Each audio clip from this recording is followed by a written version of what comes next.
Hello दोस्तों, कैसे हैं आप लोग। तो स्वागत है आपका आज की इस वीडियो में जो केमिकल रिएक्शन इक्वेशन की सेकंड क्लास होने वाली है, जिसमें हम पढ़ने वाले हैं बैलेंसिंग ऑफ केमिकल इक्वेशन। तो बैलेंसिंग ऑफ केमिकल इक्वेशन आपके लिए इंपॉर्टेंट है और इस लेक्चर में हम एनसीईआरटी के सारे एग्जाम्पल्स के बैलेंस करके देखेंगे, जो कि आपके एग्जाम के पॉइंट ऑफ व्यू से बहुत इंपॉर्टेंट है। तो चलिए हम फटाफट से शुरू करते हैं। तो सबसे पहले हेडिंग डालेंगे, बैलेंस्ड केमिकल इक्वेशन क्या होती है। Balanced chemical equation a chemical equation which has same number of atoms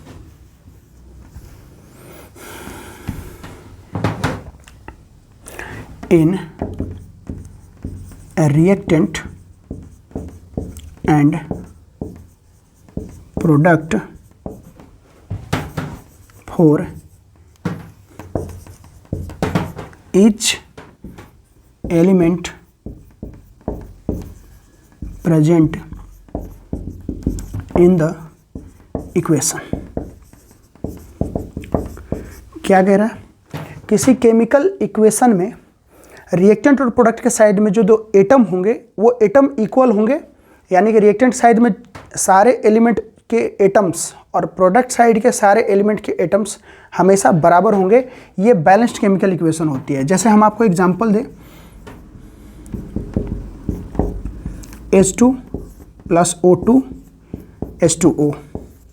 अब इसमें हम देखेंगे कि इधर साइड में हाइड्रोजन 2 है, ऑक्सीजन 2 है, इधर साइड में हाइड्रोजन 2 है लेकिन ऑक्सीजन 1 है। तो ये हमारा इक्वेशन बैलेंस नहीं है, ये अनबैलेंस इक्वेशन है।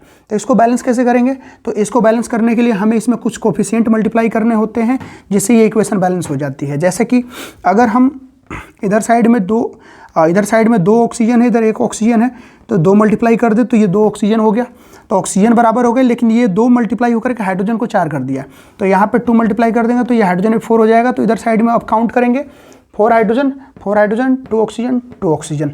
तो दोनों साइड के अगर जो भी एटम है, जिस भी एलिमेंट के, अगर वो दोनों बराबर हो गए तो हमारा बैलेंस्ड केमिकल इक्वेशन हो गया।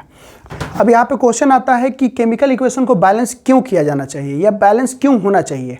तो क्वेश्चन हम लिखते हैं, why chemical equation should be balanced, यानी केमिकल इक्वेशन को बैलेंस्ड क्यों होना चाहिए, ये क्वेश्चन है हमारा। तो आंसर लिख लेते हैं, according to law of conservation of mass, according to law of conservation of mass, matter neither be created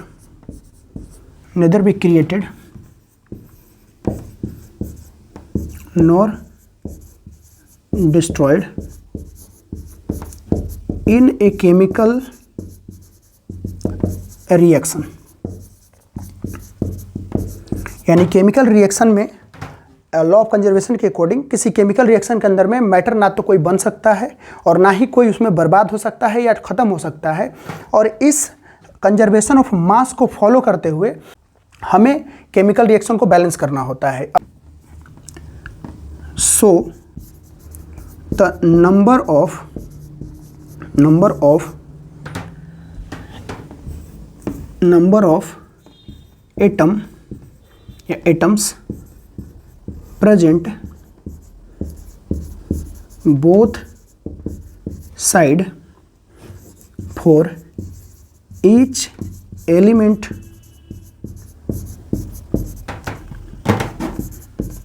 should be equal।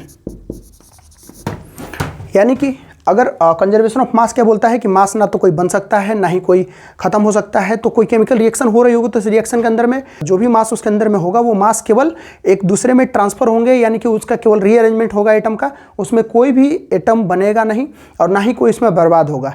तो जो रिएक्टेंट की तरफ अगर हमने कोई सब्सटेंस को रिएक्ट कराया तो प्रोडक्ट की तरफ भी सेम मिलेगा, यानी उसमें कुछ नया बनने और उसमें खत्म होने की कोई चांसेस नहीं होगी। सो हमें कंजर्वेशन ऑफ मोमेंटम के अकॉर्डिंग हमें क्या करना होता है, इस इक्वेशन को बैलेंस करना जरूरी होता है। अब इसको आप नोट डाउन कर लीजिए, उसके बाद हम इस कुछ एग्जांपल ले लेते हैं एनसीईआरटी से। चलिए अब आता है how to balance a chemical equation, यानी कि केमिकल इक्वेशन को हम अब बैलेंस कैसे करेंगे। तो हेडिंग डालते हैं हाउ टू बैलेंस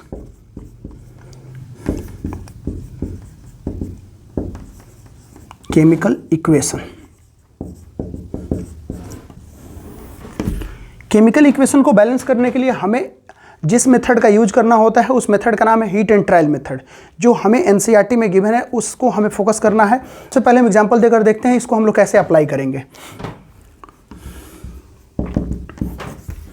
सबसे पहले हम एक एग्जांपल लेते हैं, हाइड्रोजन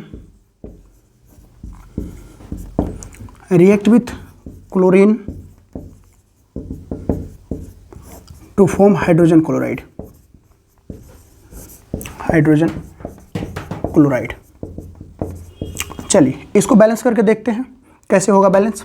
तो सबसे पहले हम इनके सिंबल्स लिख लेते हैं फॉर्मूला के फॉर्म में।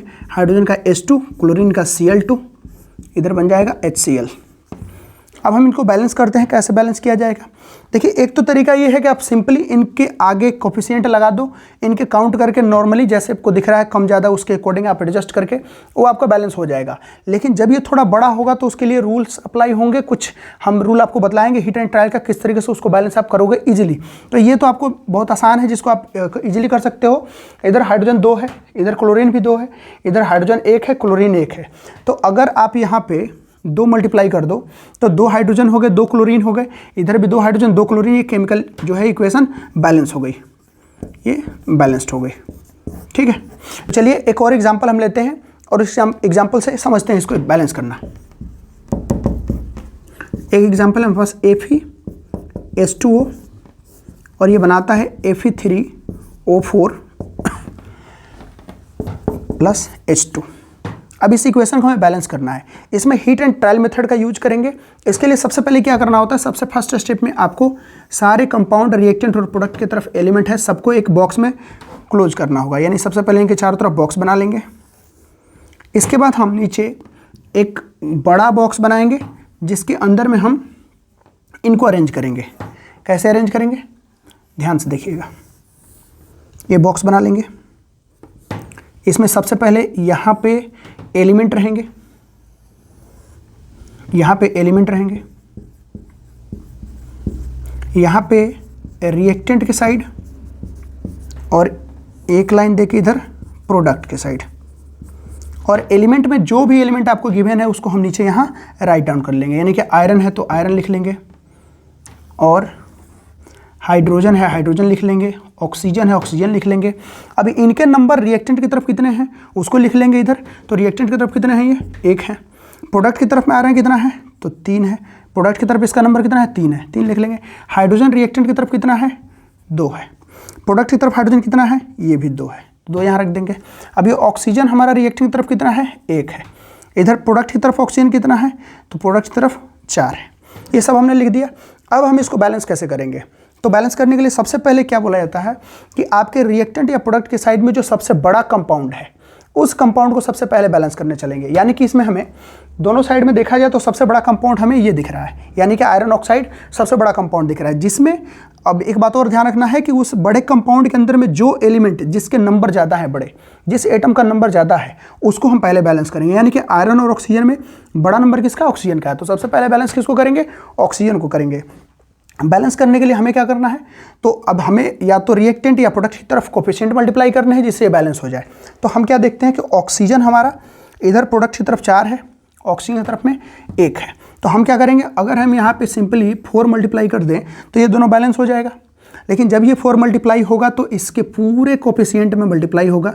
तो जब ये 4 मल्टीप्लाई होगा तो इसने सॉरी,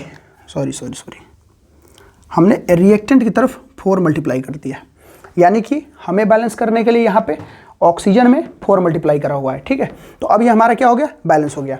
लेकिन अगर ये हमारा पूरे कंपाउंड के साथ मल्टीप्लाई हो रहा है तो ये हाइड्रोजन से भी मल्टीप्लाइड है, ऑक्सीजन से भी है, तो हाइड्रोजन से मल्टीप्लाइड भी होगा, तो हाइड्रोजन में भी हमें 4 लिखना पड़ेगा, क्योंकि ये पूरा एक साथ कंपाउंड है, इंडिविजुअल एलिमेंट नहीं है। अब हम क्या करेंगे, तो हम देख लेंगे कि जब हमारा ऑक्सीजन बैलेंस हो गया, हाइड्रोजन इधर मल्टीप्लाई होकर के कितने हो गया, तो 4 2 जा 8, यानी कि ये मल्टीप्लाई होकर हाइड्रोजन हमारा 8 हो गया। तो अब हमें हाइड्रोजन को बैलेंस करना होगा। हाइड्रोजन को बैलेंस करने के लिए हम क्या करेंगे, तो हमारे इधर साइड में हाइड्रोजन 2 है, यानी कि जो 2 हमें यहाँ दिख रहा है, तो यहाँ पे एक 4 मल्टीप्लाई कर देंगे, और जब यहाँ 4 मल्टीप्लाई करेंगे तो यहाँ भी हम 4 लिख देंगे, तो हमारा हाइड्रोजन भी अब हो गया बैलेंस। तो जब ये पूरे बैलेंस हो गए तो अब हम देखेंगे कि हमें बैलेंस करने को कौन रह गया, तो आयरन रह गया। तो आयरन को क्या करेंगे, आयरन की इधर साइड में 3 है, इधर साइड में 1 है, अगर हम यहाँ पे 3 मल्टीप्लाई कर दें तो क्या ये बैलेंस हो जाएगा, ये पूरा का पूरा इक्वेशन बैलेंस हो जाएगा। यहाँ 3 लिखने से कोई फर्क नहीं पड़ेगा। अब आप इनको काउंट करके देख लीजिए, आयरन 3, हाइड्रोजन 8, ऑक्सीजन 4, पूरा का पूरा इक्वेशन हमारा बैलेंस हो चुका है। तो इसके लिए हमें इस तरह से भी प्रोसेस करके बैलेंस कर सकते हैं केमिकल इक्वेशन को, चाहे आपका कितना भी कॉम्प्लेक्स हो। बट आपको याद रखना है कि क्लास 10th में आपको बहुत ही सिंपल इक्वेशन पूछे जाते हैं, तो आपको बस रूल याद होने चाहिए और थोड़ा प्रैक्टिस करना हो क्वेश्चन को, आपको बैलेंस करना आ जाएगा। चलिए फटाफट से आगे देखते हैं। चलिए तो कुछ और क्वेश्चन करके हम लोग बैलेंसिंग का देखते हैं। सबसे पहले लेते हैं barium chloride plus aluminium sulphate. इधर आपका बन जाएगा barium sulphate plus aluminium chloride. आपको एग्जाम में इस तरीके के फॉर्म में दिया गया होगा, तो इसके फॉर्मूले आपको याद होने चाहिए। बेरियम क्लोराइड का फॉर्मूला होता है BaCl2, एल्युमिनियम सल्फेट का Al2SO4 का होल 3, प्रोडक्ट के साइड में बेरियम सल्फेट यानी BaSO4 plus aluminium chloride AlCl3। ये फॉर्मूला आपको याद होना चाहिए, क्योंकि क्वेश्चन आपको बोर्ड में इस तरीके से रिटर्न देगा, आपको ये फॉर्मूला कन्वर्ट करके फिर बैलेंस करना पड़ेगा। चलिए फटाफट से बैलेंस करते हैं। सबसे पहले इनको बॉक्स में बंद करते हैं। बॉक्स में बंद कर लिए, पहला स्टेप है आपको बॉक्स में बंद करना है। फिर आपको नीचे यहाँ पे इन एलिमेंटों की लिस्ट बनानी है। एलिमेंट कौन कौन से हैं इनमें,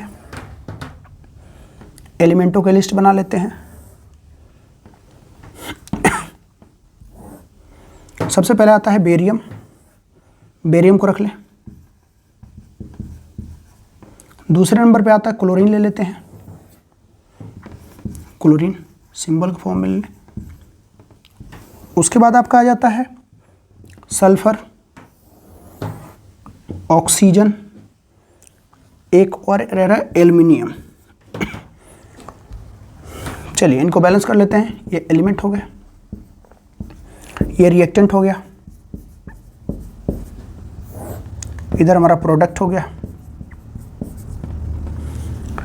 सबसे पहले हम बैलेंस करने चलते हैं। किसी भी एलिमेंट जब भी आप बैलेंस करने चलोगे तो जो सबसे बड़ा आपका कंपाउंड होगा, उस कंपाउंड में जो सबसे ज़्यादा नंबर में एलिमेंट होगा उसको सबसे पहले हम बैलेंस करने चलेंगे। तो सबसे बड़ा हमारा कंपाउंड कौन है, एल्युमिनियम सल्फेट। इसमें ऑक्सीजन सबसे ज़्यादा है तो सबसे पहले हम ऑक्सीजन को बैलेंस करते हैं। उससे पहले हम इनके नंबर लिख लेते हैं कितने। बेरियम इधर 1 है, इधर साइड भी 1 ही है। क्लोरीन रिएक्टेंट के साइड में 2 है, प्रोडक्ट के साइड में 3 है। आपका एल्युमिनियम, एल्युमिनियम कितना है, एल्युमिनियम 2 है रिएक्टेंट साइड, प्रोडक्ट साइड 1 है। सल्फर, सल्फर हमारा रिएक्टेंट के साइड में 1 से 3 है, और इधर सल्फर हमारा कितना है, 1 है। ऑक्सीजन हमारा 4 3 जा 12, और इधर कितना 4 है। तो रिएक्टेंट साइड में 12 है और इधर कितना 4 है। चलिए अब इनको बैलेंस करें। सबसे पहले हमें ऑक्सीजन को बैलेंस करना है। ऑक्सीजन रिएक्टेंट साइड कितना है, 12 है, और प्रोडक्ट साइड में 4 है। सॉरी। तो इधर हम क्या करेंगे, 3 से मल्टीप्लाई कर लेंगे तो ये भी हो जाएगा 12। लेकिन जब आप प्रोडक्ट की साइड में 3 मल्टीप्लाई करोगे बैलेंस करने के लिए उस ऑक्सीजन को, तो यहाँ आप 3 मल्टीप्लाई करोगे और ये 3 मल्टीप्लाई होगा तो बेरियम पे भी मल्टीप्लाई होगा, तो बेरियम के प्रोडक्ट के साइड में 3 मल्टीप्लाई यहाँ पे हो जाएगा। साथ में ये सल्फर पे भी मल्टीप्लाई होगा, तो सल्फर हमारा प्रोडक्ट के साइड में कहाँ है, तो सल्फर प्रोडक्ट के साइड में यहाँ भी 3 मल्टीप्लाई होगा। तो यहाँ पे सल्फर तो बैलेंस हो गया, साथ में ये अनबैलेंस हो गया। तो अब हम आगे देखते हैं नेक्स्ट स्टेप में क्या बैलेंस करना है। तो अब हमें बेरियम को बैलेंस करना होगा, यानी बेरियम हमारा इधर 3 हो गया इधर 1 हो गया। तो अगर हम रिएक्टेंट के साइड में 3 रख दें तो क्या हमारा बेरियम बैलेंस हो जाएगा, तो यहाँ पे हमें 3 रखना होगा। अब बेरियम बैलेंस हुआ तो बेरियम क्लोराइड से मल्टीप्लाई होकर के क्लोरीन कितना हो गया, 6 हो गया है। यानी कि यहाँ पे हमारा क्लोरीन के साथ भी ये 3 मल्टीप्लाई हो जाएगा, तो 3 2 या 6 हो जाएगा। क्लोरीन जब रिएक्टेंट के साइड में 6 हो गया, प्रोडक्ट के साइड में 3 है, तो इसको बैलेंस करने के लिए हमें प्रोडक्ट में भी कितना मल्टीप्लाई करना होगा, 2 मल्टीप्लाई करना होगा। तो क्या हम यहाँ पे 2 मल्टीप्लाई कर देंगे, प्रोडक्ट के साइड में क्लोरीन पे 2 मल्टीप्लाई किए तो यहाँ पे क्लोरीन है हमारा, तो इधर 2 मल्टीप्लाई हो गया, 3 2 जा 6, यानी कि क्लोरीन भी हमारा बैलेंस हो गया। अब एल्युमिनियम को चेक करो, एल्युमिनियम में भी ये मल्टीप्लाई होगा, हमारा एल्युमिनियम कहाँ है, तो यहाँ पे एल्युमिनियम पे भी 2 मल्टीप्लाई, क्योंकि ये 2 इस पर भी मल्टीप्लाई, ये 2 इस पर भी मल्टीप्लाई, तो हमारा एल्युमिनियम भी बैलेंस हो गया। अब आप सबको चेक कर लो, यहाँ पे आपका 3, यहाँ 6, 3 12 2, देखते हैं 3 6 3 12 और ये 2, तो आपका पूरा का पूरा इक्वेशन बैलेंस हो गया है। और कुछ एग्जांपल देखते हैं। चलिए, अभी बोर्ड पे 2 क्वेश्चन है, इसको आप बैलेंस करके प्रैक्टिस करिए। इसके लिए हम बहुत बड़े मेथड का यूज नहीं करेंगे, ये सिंपल फॉर्मूला है, तो सिंपली हम इसको बैलेंस कर सकते हैं। बस आपको थोड़ा सा कॉमन सेंस यूज करना है और इनके नंबर्स को दोनों तरफ कैलकुलेट करके उनमें कोफिशिएंट मल्टीप्लाई करने हैं।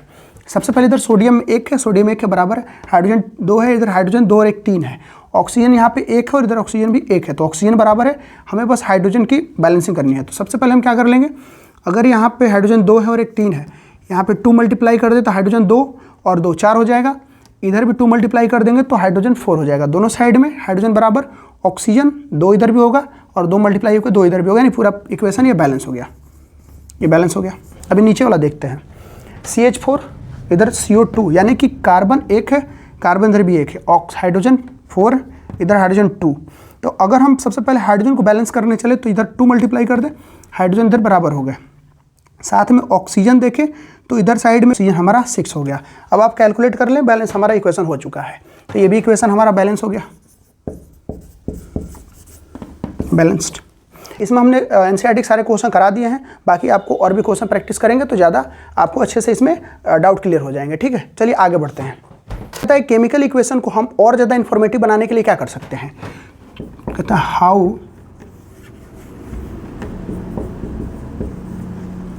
To make equation more informative,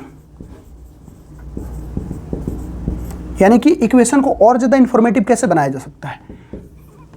तो लिख देंगे बाय इंडिकेटिंग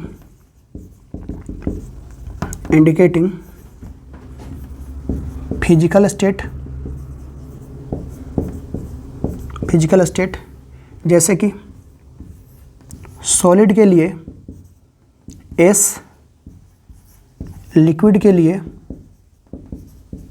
L, गैस के लिए G और एक्वस सॉल्यूशन के लिए AQ का यूज करेंगे। इसका यूज हम आप जो भी फॉर्मूला लिखेंगे उस फॉर्मूले के लास्ट में ब्रैकेट के साथ यूज करेंगे, तो हमें उसकी फिजिकल स्टेट पता चल जाएगी। दूसरा है बाय इंडिकेटिंग हीट चेंज, या हीट हम सिंपली बोले तो अगर कहीं रिएक्टेंट के साइड में हीट चाहिए तो उधर हीट का हम सिंबल देंगे, अगर प्रोडक्ट के साइड में हीट रिलीज हो रहा है तो उधर भी हम हीट का सिंबल देंगे। जैसे एग्जांपल हम दे लें तो कैल्शियम ऑक्साइड और वाटर रिएक्ट करते हैं तो कैल्शियम हाइड्रोक्साइड बनता है, साथ में हीट रिलीज होती है। तो जो हमने हीट रिलीज यहाँ दिखाया तो यहाँ से हमें इन्फॉर्मेटिव हो गया हमारा इक्वेशन, यानी कि इसमें हमें और भी चीज़ें पता चल रही है कि इस रिएक्शन के अंदर हमें क्या मिल रहा है। इसके साथ में by indicating condition under which reaction takes place. हम उस कंडीशन को दिखा देंगे जिसके अंदर में रिएक्शन हो रहा है हमारा। जैसे कि एग्जांपल के तौर पे बोले तो अगर हम फोटोसिंथेसिस की बात करें तो H2O और CO2 जब रिएक्ट करते हैं तो बनता है ग्लूकोज, ऑक्सीजन और वाटर। इस रिएक्शन को होने के लिए कुछ कंडीशंस हैं, जैसे कि सनलाइट, उसके साथ साथ प्रेजेंस ऑफ क्लोरोफिल,